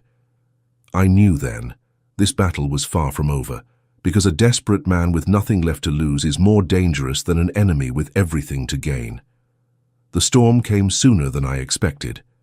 3 nights after the press conference, I was returning from a late strategy meeting with the bullion team. The city was quiet, Atlanta's skyline glowing faintly against the night. My driver slowed as we approached my hotel. Then, out of the shadows, a car swerved violently into our path. Brakes screeched, horns blared. Before I could scream, armed men jumped out, masks covering their faces. One pointed directly at me. "Out of the car!" My driver froze, but I moved quickly, clutching the folder of documents to my chest. If they wanted me, they wouldn't get the mine, not the legacy. Just as the masked man yanked the door, a second vehicle roared into the lot, police cruisers, lights flashing. The attackers scattered like roaches in daylight. 2 were caught, the others fled. My body trembled, but my spirit burned hotter than fear, because one of the men caught pulled his mask off during the scuffle. His face was familiar, too familiar. It was one of Jordan's business partners. The police questioned him. Under the heat of their flashlights and the weight of his own panic, he confessed Jordan had arranged the attack. He wanted the gold documents stolen, leverage to force me into giving him a share. The officers promised to track Jordan down immediately, but even before they left, I knew where I would find him. The Magnolia Grand. The same ballroom where my humiliation had been staged weeks before now stood dim and empty, save for the faint glow of chandeliers left on for cleaning staff. And there he was, Jordan, standing in the middle of the floor, bottle in hand, suit wrinkled, eyes wild. "You think you've beaten me," he slurred. "You think this is your story now. But without me, you wouldn't have anything. I made you." I stepped closer, my heels echoing against the marble. "No, Jordan. You broke me and I made myself again, stronger, wiser, without you," he sneered. "And now? You're going to take everything and leave me with nothing?" I held up the folder, the signed separation papers inside. "No, Jordan. I'm leaving you with exactly what you earned. Your debts, your lies, your shame. Nothing more, nothing less." For a moment, rage twisted his face. I thought he might lunge, but then the doors burst open. Police officers swarmed in, weapons drawn. One officer's voice rang out, "Jordan Cole, you are under arrest for conspiracy to commit theft and endangerment." Jordan's bottle slipped from his hand, shattering on the ballroom floor. His shoulders sagged as the cuffs clicked around his wrists. "Maya," he shouted as they dragged him out, "you'll regret this. You hear me? You'll regret it." I didn't flinch, because I knew his threats no longer had power. Weeks later, the world had moved on, but my life had transformed. The Ajani Community Fund broke ground on its first school. Children in Obuasi sang songs under the bright Ghanaian sun, their laughter sweeter than any profit margin. In Atlanta, young women messaged me, saying they finally believed they could rise above humiliation, above doubt. As for Jordan, the courts handled him. His lawsuits devoured what little he had left. His name became a cautionary tale whispered at parties where people measured wealth by appearances. One evening, sitting on Auntie Ruth's porch, she turned to me, her eyes soft. "You have carried your grandmother's lesson well, child. Gold respects quiet, but dignity respects courage. You held both." I smiled, the sound of children playing in the distance. "I only did what I had to do." She squeezed my hand, "And in doing it, you taught others what they can do too." I looked up at the night sky, the stars scattered like flecks of gold across black velvet. The mine was real, the money was real, but the true treasure was something no one could ever strip away. My dignity, my voice, and my story. Because in the end, This wasn't just about a gold mine. It was about a woman who refused to be mocked into silence, and that was worth more than $700 million.